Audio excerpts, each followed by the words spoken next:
Hello folks. So a few days ago we covered the mysterious Phantom update for Wuchang, which was announced and then delayed indefinitely. But today I am happy to say it has finally arrived. Now if you watched my previous video then you'll be pleased to know the predictions were mostly correct, but the exact patch notes do go as follows. Wuchang Fallen Feathers version 1.6 update, exclusive content for the deluxe edition and free headgear available. Dear Wuchang Fallen Feathers Steam players, since the game's launch, we have carefully listened to every piece of feedback and each suggestion has contributed to the game's growth. Today, we officially released the version 1.6 update, which includes game performance fixes, exclusive expansion content for the deluxe edition, and a gratitude gift for all players. This update is our way of thanking you for your trust in every step of the way. Kind reminders before updating the game, the size of this update patch is approximately 5.3 gigabytes. Please reserve sufficient storage space in advance. If you encounter abnormalities such as stuttering, crashes, or failure to launch the game after patch installation, please refer to the official website FAQ,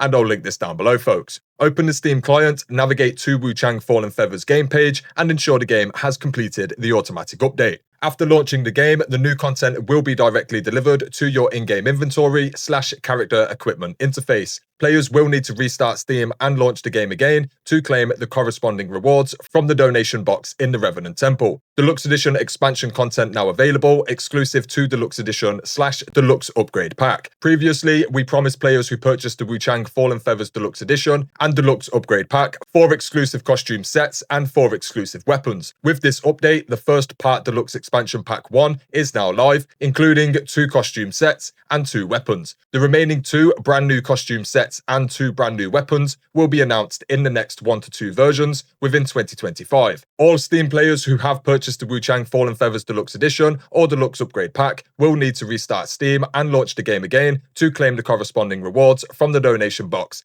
in the Revenant Temple. 2 brand new themed costume sets added, being the Forged Iron costume and the Radiant costume shown right here, and then we have 2 new weapons added as well, being the Hooked Blade Spear and the Blazing Night Lotus, which are of course both shown in the pictures too. Now, as many of you will know, we are a somewhat small and humble channel here, which is why I'm very grateful to announce that this video is sponsored by Xmod. Xmod is an intuitive all-in-one modding tool that includes thousands of free mods, cheats, and trainers for over 5,000 different single-player PC games, and that number is ever growing. I've been using this over the past 6 months to streamline my guide and tutorial making process, but it also does come quite in handy for all manner of testing or simply just trying to have fun.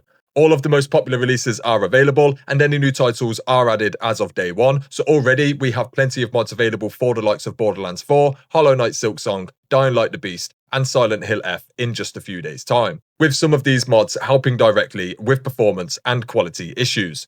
You simply load up any games you already own, and through a series of very easy to use toggles or sliders, you can quite literally customize the experience to your liking. There's also an ever-growing collection of community mods, and even a range of additional quality of life options per title. I was apprehensive about modding at first, but since using Xmod for the past 6 months, I've been very happy with the results, and the effort involved has been below even minimum. So whether it's enhanced performance, streamlined gameplay, or just random old fun that you're looking for, I can assure you that Xmod has it all. And after all, it is absolutely free. I'll leave a sponsored download link in the description below for anyone interested in modding, or maybe just wanting to support the channel and check out Xmod along the way. Otherwise, a huge thank you to Xmod again for making this video possible.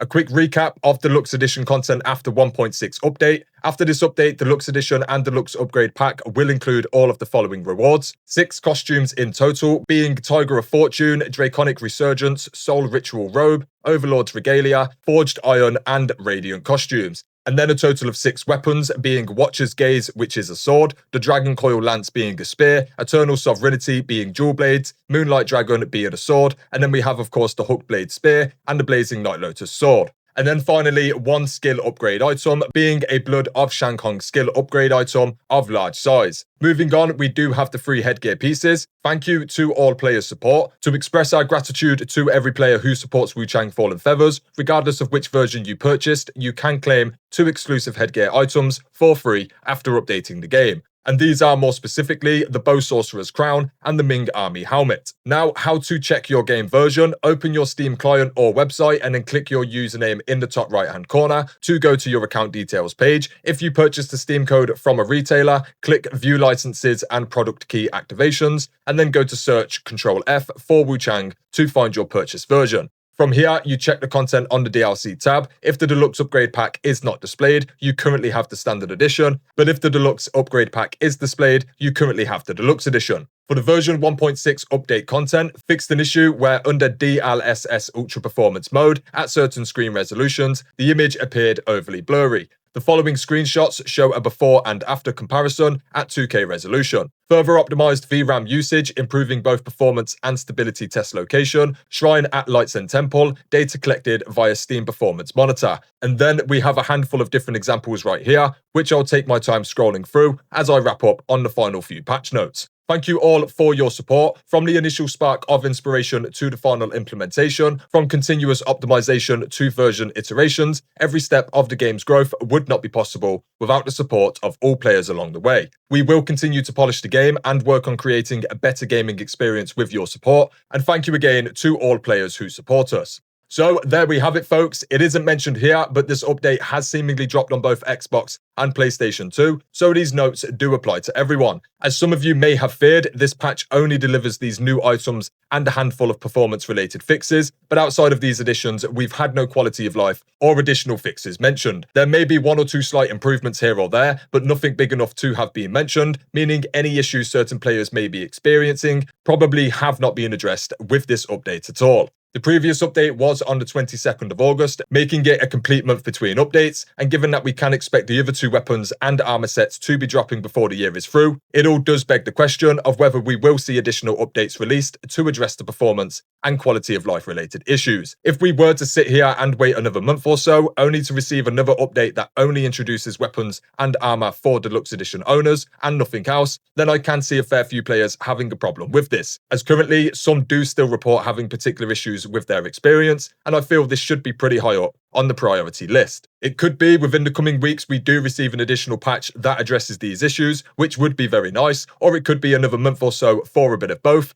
but ultimately we will just have to wait and see. Now, whilst all of this has been going on, for the past couple of weeks, I have been in cahoots with Stray Curtis, who has ever so graciously blessed us all with his data mine findings. I've got a couple of videos touching on this already, but I will be working on another very, very soon, covering everything new that has been discovered so far and what that could mean for Wuchang's future. Check out the previous two if you would like, because there is some pretty interesting stuff. He's found what looks to be a chain-like weapon, and he theorizes it's going to be one of the two upcoming Deluxe Edition weapons, which I think is a very solid theory. But outside of this, we also have PvP, co-op, DLC regions, scrap spells, and boss designs, etc. As for what this all actually means for Wuchang's future, we truly do not know. But between its most successful launch, a handful of updates and data mined assets, there's plenty here to suggest that we may just get big content updates and or DLCs in the future. And as you've all probably assumed already, I'll be reporting on every last bit of it. Since first ever deciding to report on Kazan news all the way back in March, I have become the main channel for Kazan and then later Wuchang related news, and I'm now beginning to do the same with Cronus The New Dawn, Silk Song, Silent Hill F,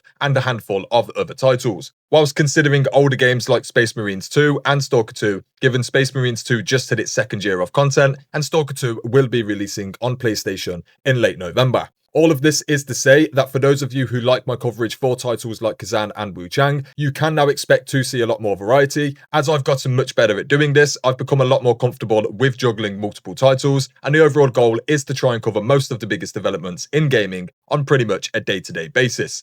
Anyway, that would be it for this one, folks. I'll be back over the coming days with plenty more gaming news, so do very much stay tuned. And I do, of course, have a range of guides and news videos on the channel already, so do feel free to stop on by. Otherwise, thanks for watching, folks, and until next time, peace.